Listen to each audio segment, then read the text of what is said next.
Ay, chairman.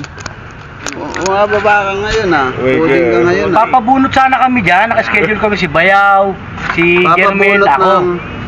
Ngipin. Nangipin? Bakit? Sa may Kapasigan kasi sa Kanyugan, Lunes. May biyahe ako nun. Ba't papabunot mo yung ngipin mo? Oo. Bakit? Ngayon? Sira. Nakailang bunot ka na. Hindi. Naiwan pagkat Sunod ang ano mo. Kaya kailangan nga.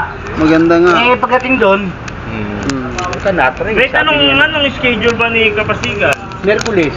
May schedule ang mga barangay pala dito. Oo, sa atin, Bawat barangay, may kanya-kanya schedule lang.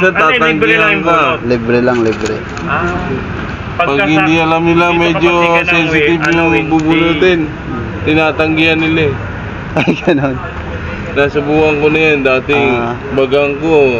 Saan ka i-repair? Saan ka nila i-repair? Labas ang laman sa gitna. Talaga kala mo bulkan, yung nasa gitna, laman. Nakaangat. Ay sir, baka sa iba na lang baka ma-infection lang mo yan. Oo, tama. I-repair ka naman talaga. Kahit sa mga ospital, yung pag mga nganak, pag hindi kaya. Ganaban nga, nung pinakita ko, sige upo ka. Ganaban talaga, laban. Saksak na gano'n, pak! Sabay, binasag na, napagano'n ako. Coding ka ngayon, chairman, di ba? Puding bumababa. Sabay Bumababa bunot, sabay ka ngayon, nabiyak na lahat. Binunot isa-isa, tapos. Ba't papasira na ba yung ngipin mo, chairman? Bata ka pa naman. Kaya kailangan mo bunutin dahil mapapustito ka eh.